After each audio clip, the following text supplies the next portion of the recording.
Germany recognizes LGBTQ plus Holocaust pink triangle victims for first time ever.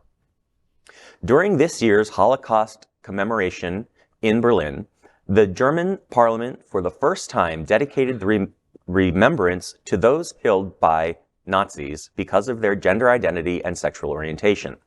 The body also acknowledged decades of post-World War II persecution against the LGBTQ plus people in Germany.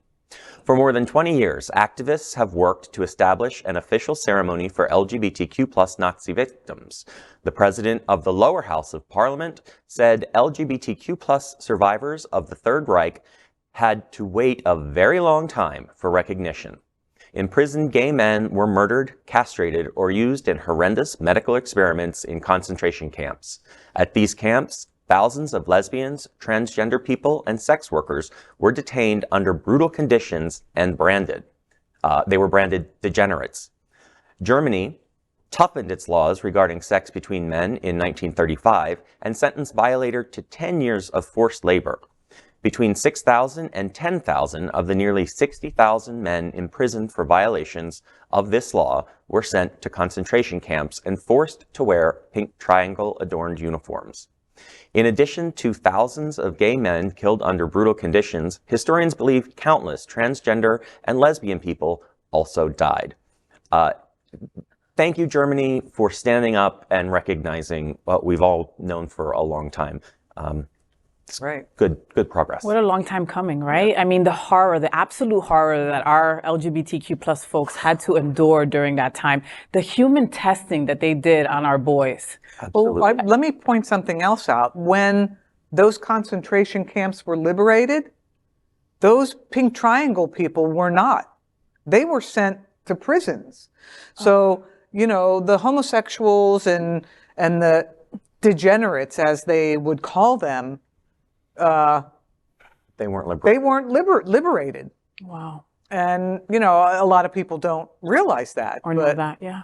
You know, they weren't liberated. Like the... But they existed, and they went through that. Yeah, they went through the same, and they continued to go through it even after the concentration camps. Maybe not to that extent. That's why this is so important. It's recognition. Yeah, it's absolutely. saying, we see you, and we understand that this was an issue. You know, the folks, you know, as a young activist in New York City, and all of my Jewish friends and girlfriends and lovers, you know. All got together in the Jewish girls are great in bed, boy. Let me tell you. What? I like me some Jewish girls. Yes.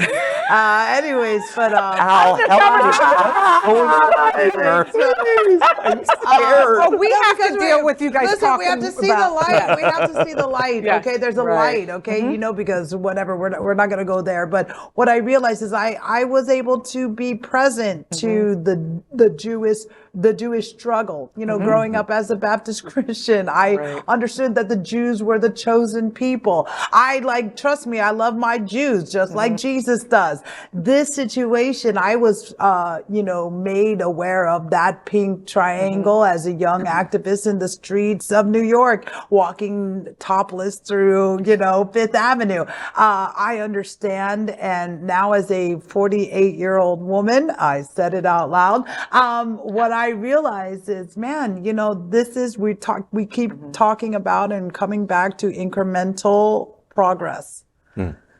That's what it looks like. You know, I have to tell you, I feel I have lots of trouble with this story. And it's interesting to me of the reason why I have lots of trouble with this story, because I consider myself a student of history. I have read about this time period much. I've read a lot about this time period. One of the things that I've tried to understand about the Black community in America, and what we've watched over the last several years especially, is the Black community constantly saying, you don't get it, you don't get it, you don't get it, you don't get it. Oh, I think I do. No, I don't think I do. And this is one of the stories that helped me realize it, because it personalizes it for me, because the cohort I'm in is in this story. And what would happen to gay men, especially gay men and lesbians too. You think about it, we're on the eve of February 1st. It's February 1st, 1943. And in a wholesale fashion, pink triangles are being assigned in Auschwitz now. Experimentation, castrations, gas chambers, Right. all kinds of horrendous things happening. That is 80 years ago. Right. This is happening in a wholesale fashion this week, 80 years ago. Right. And this is the first time that Germany has ever publicly, through their parliament, recognized, oh, this is what we did. First time in 80 years that they recognize it. In that moment of me thinking about me as the cohort in this story, then I realize about what Black America is saying about our country. Right. Oh, absolutely. What's the difference? The Civil War ends in 1865, and think about the next 80 years. We're in the midst of the World War II. In 1943, the story I just told you of going on in Germany, 1944, the 80th year is the end of World War II for Black America, where a whole concept of people are denying slavery. And the Civil War didn't really exist for the reasons. And then you realize, my goodness, now I understand what they're talking about.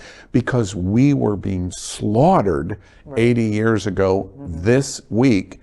And the perpetrators of those crimes, for the first time in history, even acknowledged the crimes went on. Right.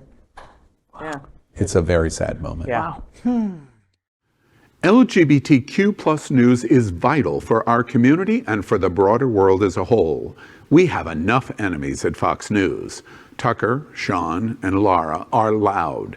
We need passionate allies. Happening Out Television Network, Queer News Tonight, and It's Happening Out are literally out of the closet and into the headlines. Our community needs your support.